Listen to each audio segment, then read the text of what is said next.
الحمد لله رب العالمين والصلاة والسلام على رسوله الكريم أما بعد عن ابن مسعود رضي الله عنه قال قال رسول الله صلى الله عليه وسلم أفضل الأعمال الصلاة في أول وقتها رواہ الترمذی۔ نمازوں کے اوقات کے تعلق سے گفتگو جاری ہے۔ مختلف مسائل اور احکامات ذکر کیے گئے۔ اس حدیث میں جس کے راوی حضرت عبداللہ بن مسعود رضی اللہ تعالی عنہ ہیں، وہ فرماتے ہیں کہ اللہ کے رسول صلی اللہ علیہ وسلم نے ارشاد فرمایا کہ سب سے فضیلت والا عمل جو ہے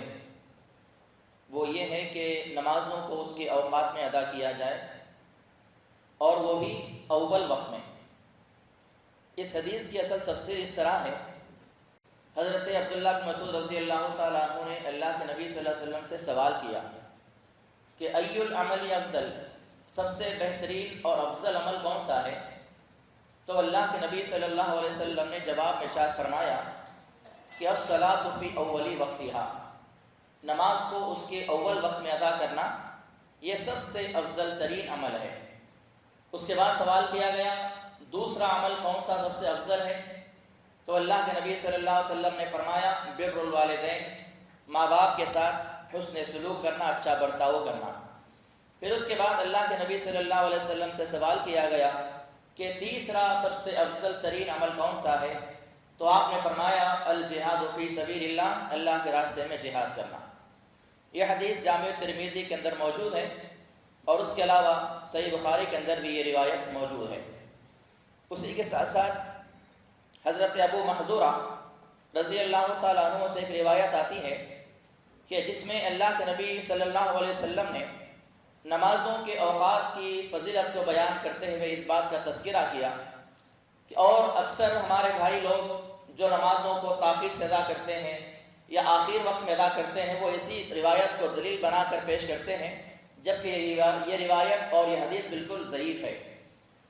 اللہ کے نبی صلی اللہ علیہ وسلم نے فرمایا کہ اول الوقت رضوان اللہ، کہ نماز کا جو ابتدائی وقت ہے، اول وقت ہے، وہ اللہ تعالیٰ کی رضامندی کا وقت ہے۔ واوسط رحمت اللہ، اور جو نماز کا درمیانی وقت ہے وہ اللہ کی رحمت کا وقت ہے۔ وآخرہ عفو اللہ، اور اس کا جو آخری وقت ہے یہ اللہ تعالیٰ کی معافی کا اور اللہ رب العالمین کی طرف سے عفو و درگزر کا معاملہ اس میں کیا جاتا ہے۔ یہ روایت بیان کی جاتی ہے، اور نمازوں کو آخر وقت تک جو ہے مؤخر کیا جاتا ہے، جبکہ یہ روایت جس کی روایت کرنے والے جو وہ ہیں محدث ہیں دارقطنی ہیں، انہوں نے اس حدیث کو ضعیف کہا، وہ بھی صرف ضعیف نہیں بلکہ ضعیف جدہ کہا، سب سے زیادہ ضعیف اور یہ کمزور روایت ہے۔ تو اس روایت کو دلیل بناتے ہوئے اگر کوئی نمازوں کو آخر وقت میں ادا کرتا ہے یا بلا ضرورت نمازوں کو جو ہے اول وقت کو چھوڑ کر آخر وقت میں مؤخر کیا جاتا ہے تو یہ عمل صحیح نہیں ہے۔ اس کے علاوہ اوقات نماز کے تعلق سے آخری حدیث ہے جس کے راویہ حضرت ام سلمہ رضی اللہ تعالی عنہا ہیں۔ حضرت ام سلمہ رضی اللہ تعالی عنہا جو ہے یہ ابو سلمہ رضی اللہ تعالی عنہ کے انتقال کے بعد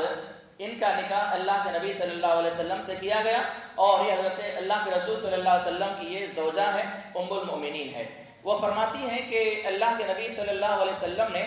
عصر کی نماز ادا فرمائی،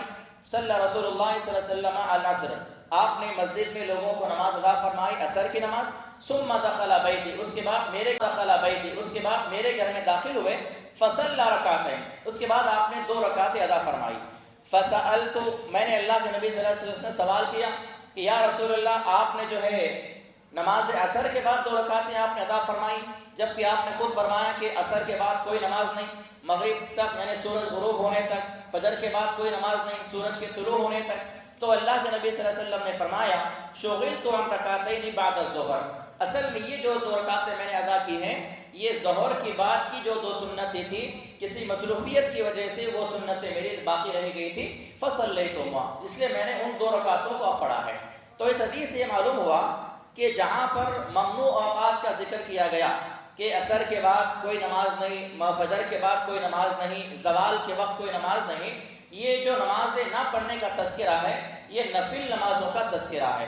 اور اس کے اندر 2 چیزیں پائی جاتی ہیں۔ ایک نماز ہوتی ہے سببی نماز، ایک ہوتی ہے غیر سببی نماز۔ سببی نماز سے مراد جیسے عصر کی نماز کسی کی نہیں ہوئی ہے، جماعت کی نماز تو ہو گئی، مسجد میں نماز عصر ہو گئی ہے، لیکن کسی دوسرے آدمی نے نماز نہیں پڑھی ہے تو وہ یہ نہیں دیکھے گا کہ مسجد میں عصر ہو چکی ہے، اب میں عصر ادا نہ کروں، سورج کے طلوع غروب ہونے کے بعد ادا کروں گا، یا وہ اس بات کا انتظار نہیں کرے گا کہ سورج غروب ہو رہا ہے اس پر عصر کی نماز نہیں پڑھی جائے گی، کیونکہ یہ سببی نماز ہے، یہ فرض نماز ہے، اس کا پڑھنا ہی پڑھنا ہے، اس کے لیے کوئی وقت ممنوع نہیں ہے۔ ایسا ہی معاملہ جو ہے فجر کی بات کا بھی ہے، فجر کی نماز کسی نے ادا نہیں کی ہے، سورج طلوع ہو رہا ہے یا ہونے میں کچھ وقت باقی ہے تو وہ انتظار نہیں کرے گا، جیسا ہی اٹھے گا، جیسا ہی نیند سے بیدار ہوگا، وہ کسی بھی جو ہے تاخیر کے بغیر فجر کی نماز کو ادا کر لے گا، وہ بھی سببی نماز ہے۔ ایسا ہی معاملہ سنت موقدہ کا ہے، کسی نے اگر ظہر سے پہلے کی نمازیں چھوڑ دی ہیں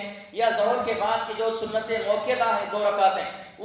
وہ کسی سے کسی وجہ سے چھوٹ گئی ہیں تو ایسی نمازوں کو عصر کی نماز کے بعد بھی ادا کیا جا سکتا ہے۔ وہی نماز اللہ کے نبی صلی اللہ علیہ وسلم نے عصر کی نماز کے بعد ادا فرمائی، اور یہ حدیث بالکل صحیح ہے، جس کے راوی کے روایت کرنے والے محدث امام احمد بن حنبل ہیں، جنہوں نے اپنی کتاب کے اندر مسند احمد کے اندر اس حدیث کو جو ہے نقل فرمایا ہے۔ تو اوقات نماز کے اندر یہ مختلف جو ہے احادیث اور مختلف احکامات تھے۔ انشاءاللہ کل سے جو ہے باب الاذان اسٹارٹ ہوگا، یعنی اذان کی فضیلت کیا ہے، اذان کس طرح سے رائج ہوئی، اذان کا صحیح طریقہ کیا ہے، اور اس کو دینے والا جو مؤذن ہے اس کی کیا فضیلت ہے، یہ ساری چیزیں انشاءاللہ کل کے درس سے اسٹارٹ کی جائیں گی، اور اس کے بعد جو ہے باقی کے جو نماز کے مسائل ہیں وہ بھی ترتیب وار جو ہے آتے رہیں گے۔ اللہ رب العالمین سے دعا ہے اللہ تعالی ہمیں کہنے اور سننے سے زیادہ ان احادیث پر عمل پیرا ہونے کی توفیق عطا فرمائے، آمین۔ واقول قولی ھذا استغفر اللہ